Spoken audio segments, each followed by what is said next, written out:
आदरणीय स्वर्गीय रायसाहेब मोती संघई व आमचे प्रेरणास्थान असलेले आदरणीय स्वर्गीय बाळासाहेब मोती संघई सर यांच्या प्रावत स्मृतीस विनम्र अभिवादन करते। तसेच मंचकावर उपस्थित सर्व मान्यवरांना सभागृहाला मी नमन करते। मी रायसाहेब मोती संघई इंग्लिश स्कूल मधून कुमारी रिद्धी ओम प्रकाश शर्मा इयत्ता 9वीची विद्यार्थी। वाटा सापडत जातील तू शोधत जा, वाटा सापडत जातील तू शोधत जा, माणसं बदलत जातील तू स्वीकारत जा, येणारे दिवस निघूनच जातील, येणारे दिवस निघूनच जातील तू क्षण जपत जा, आयुष्य खडतर होत जाईल तू टिकून दाखवत जा। असे प्रत्येक परिस्थितीला सामोरे जाणारे आमचे रायसाहेब मोती सर नावाप्रमाणे अनमोल मोती, त्यांच्या पदस्पर्शाने पुनीत झाली अंजनगावची माती। स्वर्गीय रुगप संघई व मातोश्री सौ सीताबाई संघई यांचे ज्येष्ठ पुत्र, संघटन चातुर्य, परोपकारिता, दानशूरता यांचे समीकरण म्हणजे रायसाहेब। जुन्या परंपरांचा साथ जोपासणारे असे हे अंजनगाव। शहर वजा खेडे समजला जाणाऱ्या परिसरात मोती संघई यांचा जन्म 21 जुलै 1878 रोजी झाला। गर्भश्रीमंत संघई घराणे, तरी पण बालपणापासूनच भक्ती व हिंसेचा पाठ घरात गिरविला जात असे। लहानपणापासून मोती संघईंवर अभिजात संस्कार झाले होते। अवघ्या वयाच्या 12व्या वर्षी काळाने वडिलांचे छत्र हिरावून घेतले। मग आई व वडिलांची द्विदल भूमिका सीताबाईंनी पार पाडली। राजमाता होता तुम्ही कर्तबगार, राजमाता होता तुम्ही कर्तबगार, म्हणूनच दिली शुभास तलवार, लावून शब्दांची धार केले शुभा तयार, केले शुभा तयार।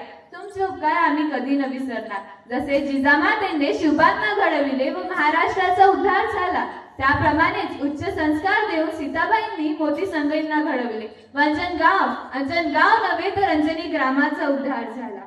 वैचारिक अभिरुची, संपन्नता, मृदुता, नम्रता, क्षमाशीलता त्यांना पूर्वीजन्मीच्या पुण्यसंचयातून प्राप्त झाले होते। श्रीमंतीचा कुठलाही उन्माद न जळता या गुणांच्या आधारे ते पंचक्रोशीत देवत्वाला पोहोचले। पूर्वीच्या परंपरेनुसार ते वयाच्या 14व्या वर्षी विवाहबद्ध झाले। करारी व हुशार असलेल्या चंपाबाई ह्या त्यांच्या धर्मपत्नी, त्या सुद्धा एक वीर कन्या व संस्कार जन्य कन्या ठरल्या। प्रत्येक पुरुषामागे एक कर्तृत्ववान स्त्री असते असे म्हटले जाते, पण रायसाहेबांचे जीवन हे माता सीताबाई व पत्नी चंपाबाई या दोन स्त्रियांच्या महिर्पित विविध अंगांनी फुलले। त्या काळामध्ये पहिले स्वातंत्र्य की पहिले शिक्षण हा वाद सुरू होता। राजकीय घडामोडांचा रायसाहेबांनी परिचय घेतला, काळाची पावले त्यांनी ओळखली, सर्वांना शिक्षण मिळावे हा विचार त्यांच्या मनात रुची घालायला लागला होता। म्हणून इंग्रजी भाषा विषय घेऊन शिक्षण संस्था काढावी ह्या विचाराने ते प्रेरित झाले। इंग्रजी शाळेची मुहूर्तमेढ रोवण्याची त्यांनी इंग्रज सरकारला परवानगी मागितली। त्या काळात अत्यंत सन्मानाची व गौरवाची समजली जाणारी रायसाहेब ही पदवी त्यांना देण्याचे ठरवले। या मनाच्या मोहक विषयात रायसाहेब अडकतील व शाळेचा विषय विसरून जातील हा त्यांचा कयास होता, पण मोती संघई हे त्यांच्यापेक्षा काकणभर सरस, त्यांनी ती पदवी नाकारली। शेवटी नाईलाजाने इंग्रज सरकारने त्यांना शाळेची परवानगी दिली व रायसाहेब ही पदवी सुद्धा त्यांना 1927 साली देण्यात आली। शिक्षा और संस्कार जिंदगी जीने के मूल मंत्र है, शिक्षा और संस्कार जिंदगी जीने के मूल मंत्र है। शिक्षा कभी झुकने नहीं देती, संस्कार कभी मिटने नहीं देता, शिक्षा कभी झुकने नहीं देती, संस्कार कभी मिटने नहीं देता। मित्र हो, एक गोष्ट तुम्हाला माहिती असायला हवी की शाळा आपल्याला शिक्षा देता देता संस्कारही देत असते, ज्याची या कलियुगात अत्यंत गरज आहे। म्हणून सन 1914 साली अंजनगावमध्ये पहिली शाळा सुरू करण्यात आली। आज या रोपट्याचे परिपूर्ण वृक्षात रूपांतर झाले। 1971 साली स्वतंत्र मुलींची शाळा व 1972 साली प्रायमरी शाळा सुरू करून या संस्थेने नावलौकिकात भर टाकली आहे। The English language is nobody's special property. The English language is nobody's special property. It is the property of the imagination. It is the property of the language itself. काळाची गरज ओळखून रायसाहेब मोती संघई इंग्लिश स्कूल जून 2005 मध्ये सुरू करण्यात आली। आज ही एक निवासस्थूप मुलांना या संगणक युगात पाऊल टाकायला पथप्रदर्शक ठरत आहे। अनुकूले विदौदेयम यथा पुरविता हरि, अनुकूले विदौदेयम यथा पुरविता हरि, प्रतिकूले विदौदेयम यथा सर्व हर्षयति। नशीब अनुकूल असताना भरपूर द्यावे, कारण पुरवणारा हरीच आहे, पण दैव प्रतिकूल असताना यथा शक्ती दान करावे, कारण नाहीतरी स्वराचे हरण होणारच आहे, मग चांगला विनियोग तरी झाला। सन 1924 साली अंजनगावमध्ये प्लेगची साथ आली। त्यावेळी रायसाहेब हे अंजनगावकरांना देवदूत म्हणून प्राप्त झाले। हेच नव्हे तर महायुद्धाच्या काळात जागतिक मंदीही आली। त्यावेळी रायसाहेबांनी आपले सहयोग केले। अंजनगावांमध्ये अनेक मंदिरांची निर्मिती केली। जिथे जन्म तिथे मृत्यू हे अटल सत्य आहे। रायसाहेबांचा मधुमेहाचा त्रास वाढायला लागला होता। आजार विकोपाला पोहोचला, ते अंथरुणावरच खिळून होते। काही स्थितीत ते सजग होते। देव, गुरु, शास्त्राशी प्रभुचिंतनात मग्न होते व आपुले मरण पाहिले म्या डोळा या तुकोबाच्या अभंगासम त्यांना समजले होते की आता आपला अंत आहे। शेवटी 29 डिसेंबर 1941 साली नमोकार मंत्राच्या महासंगीतात त्यांची प्राणज्योत मालवली। शेवटी एवढंच म्हणू इच्छिते, सुरुवात नेहमी छोटी करावी पण शेवट मात्र सोहळा बनला पाहिजे। सुरुवात नेहमी छोटी करावी पण शेवट मात्र सोहळा बनला पाहिजे। आयुष्यात चालताना सावकाश चाला, आयुष्यात चालताना सावकाश चाला, पण चालताना असं चालायचं की आपल्या कर्तृत्वाची, मनमिळाऊ स्वभावाची आणि दैदिप्यमान यशाची सोनं पावले सदैव मागे उमटली पाहिजे। सोनं पावले सदैव मागे उमटली पाहिजे। धन्यवाद।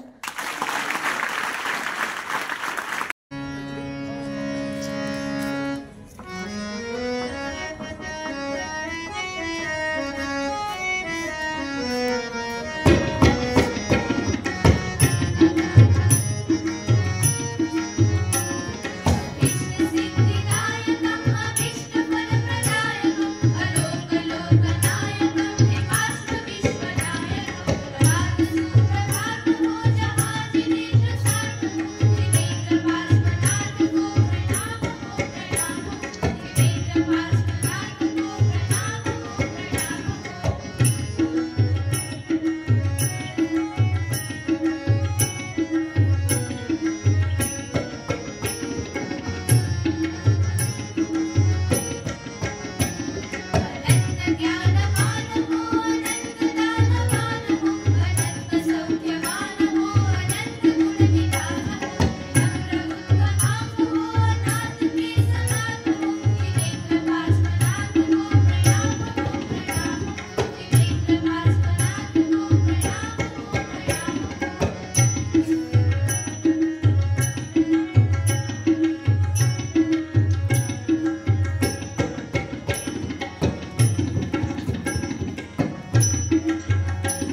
फारच सुंदर.